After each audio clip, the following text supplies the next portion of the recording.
Okay mga paps, quick tutorial muna tayo para malaman natin yung pag-adjust ng time. Pero before nyan, bigyan ko muna yung mga pwedeng malaman pa na iba.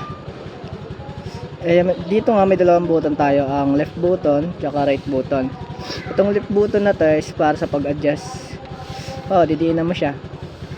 Yan, di ba? Ma-adjust mo yung time dyan. Pag na-adjust mo na, nilipat mo na. Then, yan. Tapos dito naman sa kilometer, yan, dalawang click lang mapupunta ka sa trip. Itong total na yan is yung total odo mo mula nung binili mo to. Hindi na po nare-reset yan. Itong trip na to is yung pwede mong gawin para makompute mo yung fuel consumption nyo. Then ayun, punta tayo dito sa pag-adjust ng time dahil dito lang naman nahihirapan yung karamihan eh. So paano ba mag-adjust? Ito, turo ko. Titignan nyo to. Yan, di ba? Yan, nag-blink na siya. Pwede siyang click. Adjust nyo na dyan.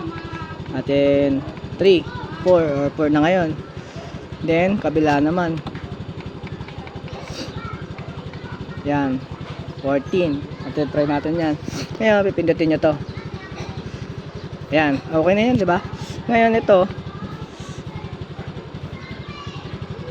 didiinan nyo lang.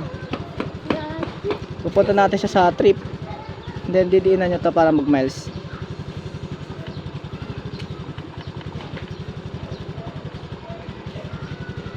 Kala kayo.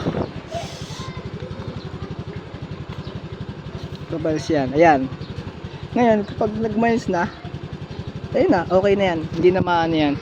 Hindi na mag-reset yan. Ngayon kung nagawa nyo na yan, pwede nyo siya ibalik ulit sa kilometer kasi yung miles medyo magulsaan natin eh, speedometer. Hindi tayo sanay ng naka miles, kilometer tayo. Yun lang pap, sana may natutunan kayo. Salamat.